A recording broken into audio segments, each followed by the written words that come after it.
Okay, I think this is day 88. There's bushfire smoke in the air, so I'm probably going to have to check the website pretty soon to find out where it is. It's started off about 20 minutes ago. It's getting a little bit stronger, so there's a slight breeze in the air too. Sunny. I'm 4 right one down in the colour grid and 4 notches down in darkness because I'm going into this bright section here, and I'm probably going to need my sunnies too. Just the way it is, I suppose. I'm on spot Cullen as far as I know. So anyway, so they seem to be settling in quite nicely. I'm just going to fill this one up here, as you do, just to demonstrate to you what I do. This is a technique I'm so it's right up to the brim there, and you can see through the water there under the plant. It's looking not too bad. So this will actually push the salts down through the soil even if they're coming up. And then of course we've got this little slot area here, as you can probably see. Yeah, these ones here, I'll probably take my sunnies off. Seems to be settling quite nicely. 1 to 2 days settling in. It's now about 4 into 5 days now, and they're starting to. They haven't really lost too much of their green colour. They're sort of getting like a little plasticky sort of look to their flesh, sort of thing. So not too bad. This one, which is the one to our control on the bench, it doesn't have any. This one doesn't have any newspaper cellulose in it. I think it's going to. I'm not sure. Look at that leaf there. If I can get into it without the sun, if I can get without pressing buttons, get in. I can't get. It's just one of those things, isn't it? Now I'm casting shadows. I probably have to turn the whole pot round. Maybe in the morning I can do that. But this one was rather interesting though, this one here. If I go off spot Cullen.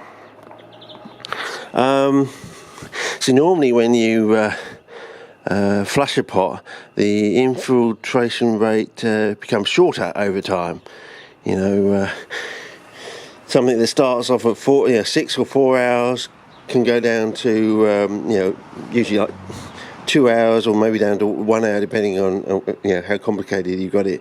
This one is going the other way. The infiltration rate of the flush is increasing, so it's getting longer and longer and longer. So so it's very interesting. So that's different. This might be different. This is, as I said, this is one that's going to compare to. I mean, that one also seems like it's got the infiltration rate of about infinity. It's never going to go through, but I do know eventually it will go through. And there'll be, usually with these things from past experience, there'll come a day when you come out here and it's absolutely gone through. That's when suddenly it'll stay there for days, maybe weeks, and suddenly, oh wow, that smoke is really getting stronger. Yes, it really is. I hope it's not down at our creek line.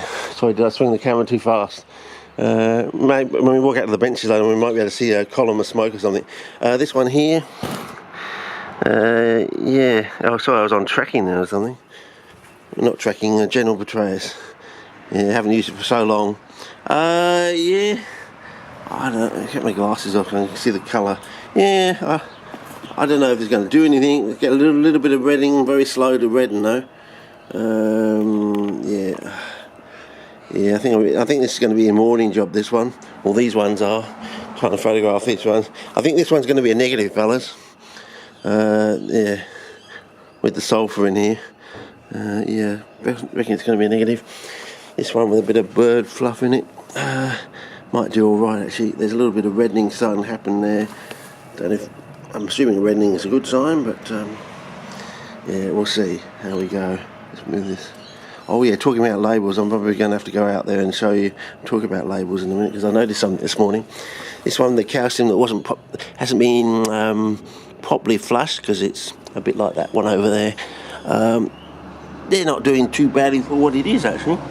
I mean, they're taking a long time about dying, put it that way. So, this one here, I think they're going to slowly make a move. So, slowly. Looks like something's eaten one of those leaves or something. Oh, it's an old leaf or something, yeah. Something's bitten one off and it's died. Okay, well that's about it. I think we're just one or two steps away from perfection, I reckon, fellas, with this one. But see, we've still got that sort of pattern of where the label was, and that's what I'm going to go out and talk about. And now let's go to normal focus.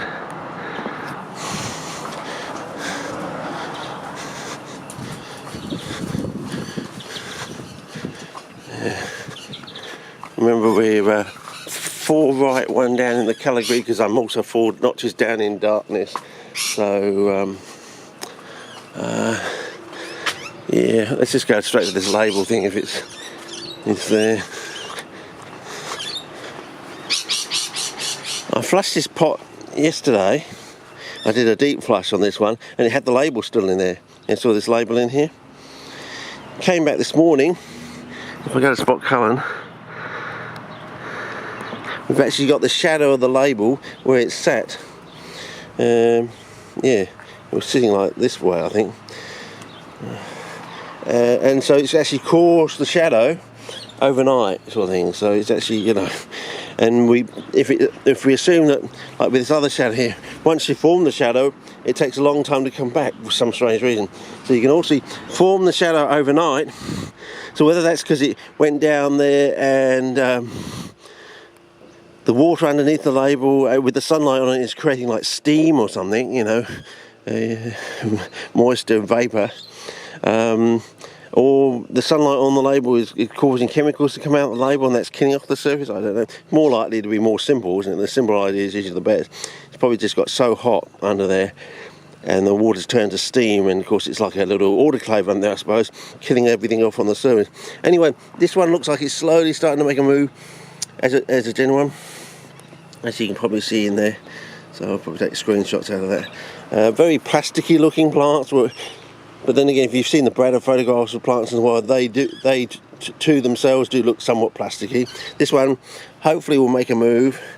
That other one back there still got that sort of red bud thing there, which is very unusual to have like a callus. I remember I put up a JPEG many years ago of a Capensis doing something similar, having like a red bud. I couldn't work out what was causing that. Now I have an angle, so we might be able to get all these plants and capes and things in general to produce callus buds, and, you know, so they just start multiplying for you. So they start growing and moving out across the soil as a rhizome sort of thing, and you know, giving off daughter plant and that sort of thing, which will be good because you'll get a lot of plants by the end of the season sort of thing. That's what the science is all about. But this one in here, I don't know. Well, I think the soil's just too acid. So we'll see. Anyway, and this one still hasn't made a move as yet. So nothing from this little pot of purity down here. No, not as far as I can see anyway. So no movement there, no greening or anything like that. So we'll keep it there. You never know, we might get something crazy might happen. But these are still growing. So if I can move the camera around there, in there. Down in there, different angles for you. So they are sort of making a move, but we have lost a few on the side there. But that one, I think, is going to make it. That one over there, I think, is going to make it.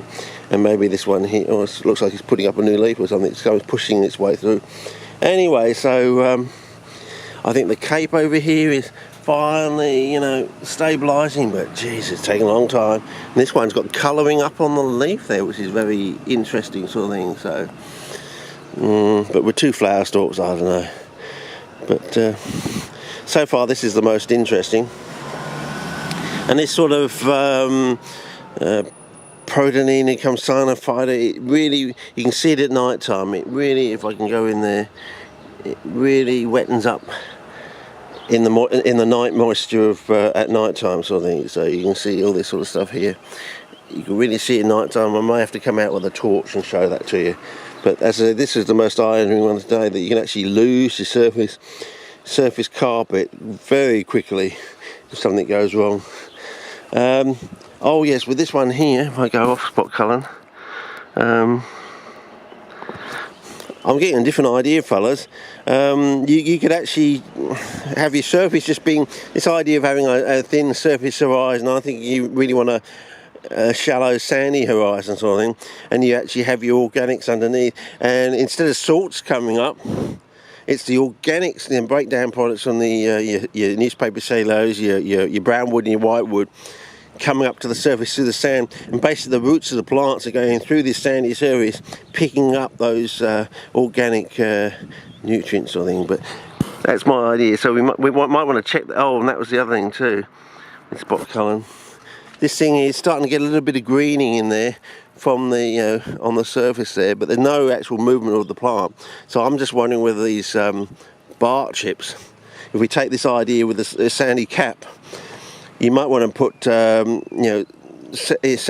like 1/3 bark chip and 2/3 sand, all the way to about 2/3 up the pot, and then just cap it with pure sand on the top, and slowly over time the breakdown products from the bark chips will slowly infiltrate up through the surface as if they were salt sort of thing, and come to the surface, and the roots can go down through that sand and pick up what they want, what they need sort of thing. Anyway,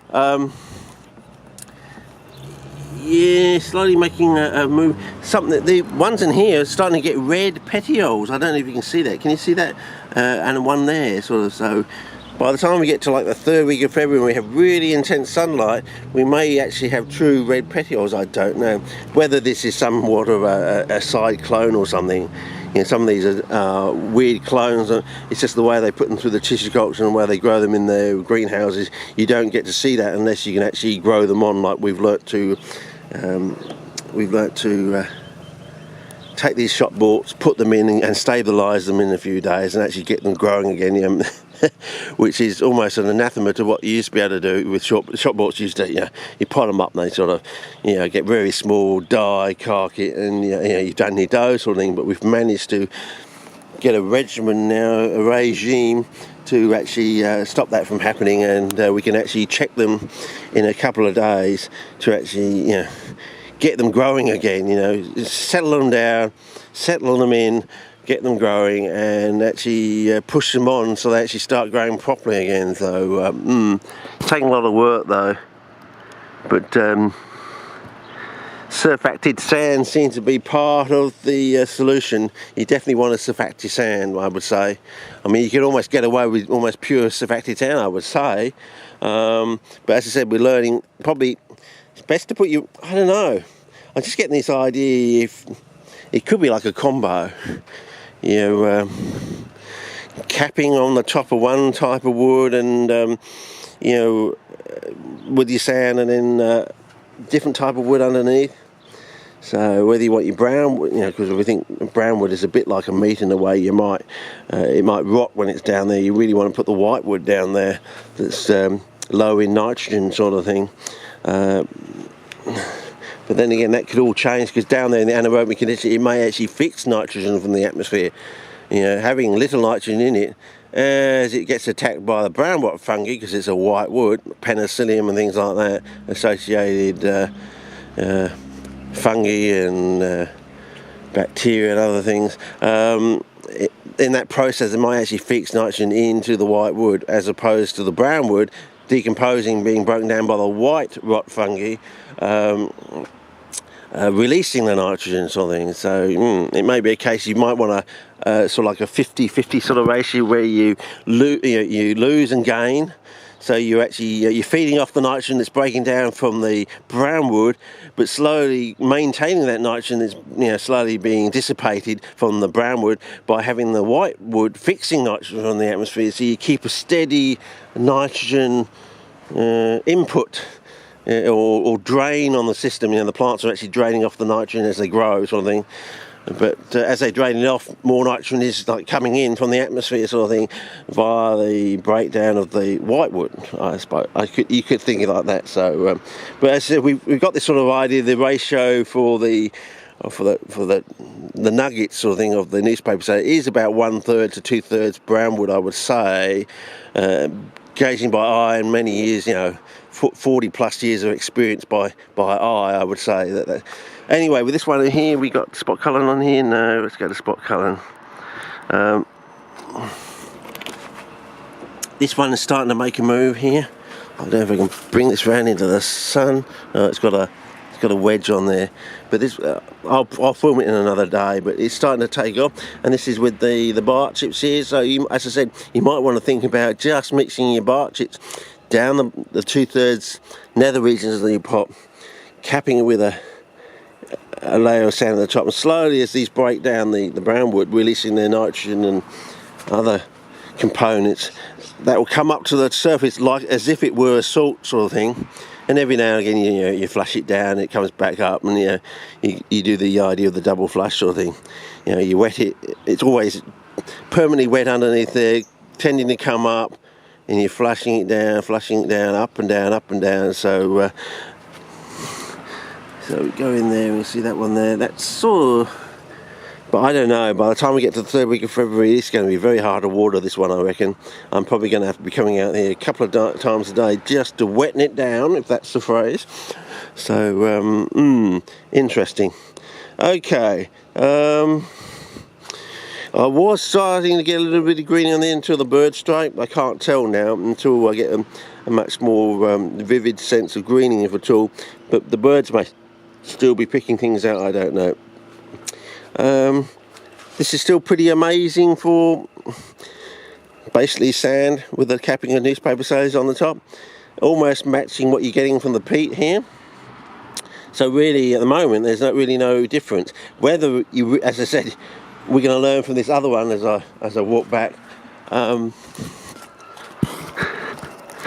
going to learn that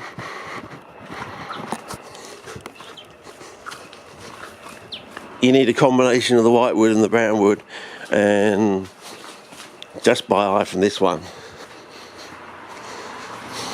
maybe we actually just want a capping, so we want like sand down the bottom, and we just want a capping of 1/3 of the nuggeted, pelleted newspaper sailors and 2/3 coir or something like that, because coir is cheap, a lot cheaper than, I think it's about 1/8 of the price of piece. For some reason 1/8 is running through my mind sort of thing.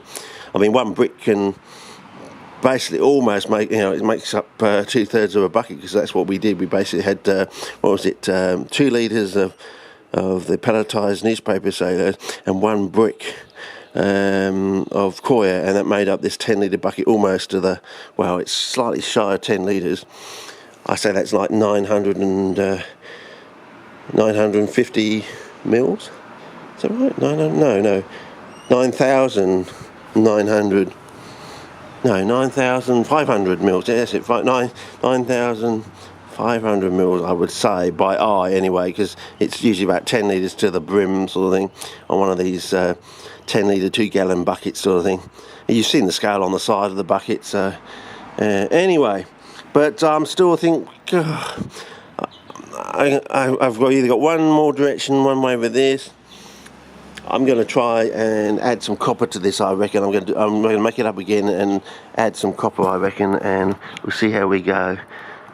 So, yeah. Because I reckon we're so close to perfection there. Oh, yes, this is this thing here. I wanted to show you. If you can see through the water there, see that? That red bud? It's getting bigger. So it definitely is some sort of callus, I would say. So I think we're going to get leaves coming out of there, so that's very interesting. Whether if we add copper to this, whether that's going to boost that effect. So we start, the rhizome starts moving, we just get daughter plant, and it's just popping off the side as it goes through the soil sort of thing, which will be fantastic, because you'll just increase your collection exponentially through a season. It'll just be fantastic. You pop these shot borts in, stabilise them within a couple of days, if not overnight, and go from there sort of thing. But we'll keep looking at these ones and see how it goes, whether you do actually have to have the organics in with the formulation sort of thing, and how you have to have the organics. You have to have both brown and white wood, and then you've got to have a certain ratio, and then you've got to have a certain ratio mixed into the formula, blah blah blah. It just goes on and on and on. And whether calcium's going to be a benefit or a detriment, whether we can get brown, and finally, as I want to add copper to that one, and I also want to make up another chalk one add copper to that as well, and basically between those two I can work out whether copper is actually a negative or actually positive, if you actually crack it, sort of thing. Anyway, that's about it for this. I think not much more to talk about, to report. We've just got to slowly watch the data coming back. As I said, I'll set up another one of these. This is getting quite interesting, as I said, because it's getting slower. The infiltration rate is getting slower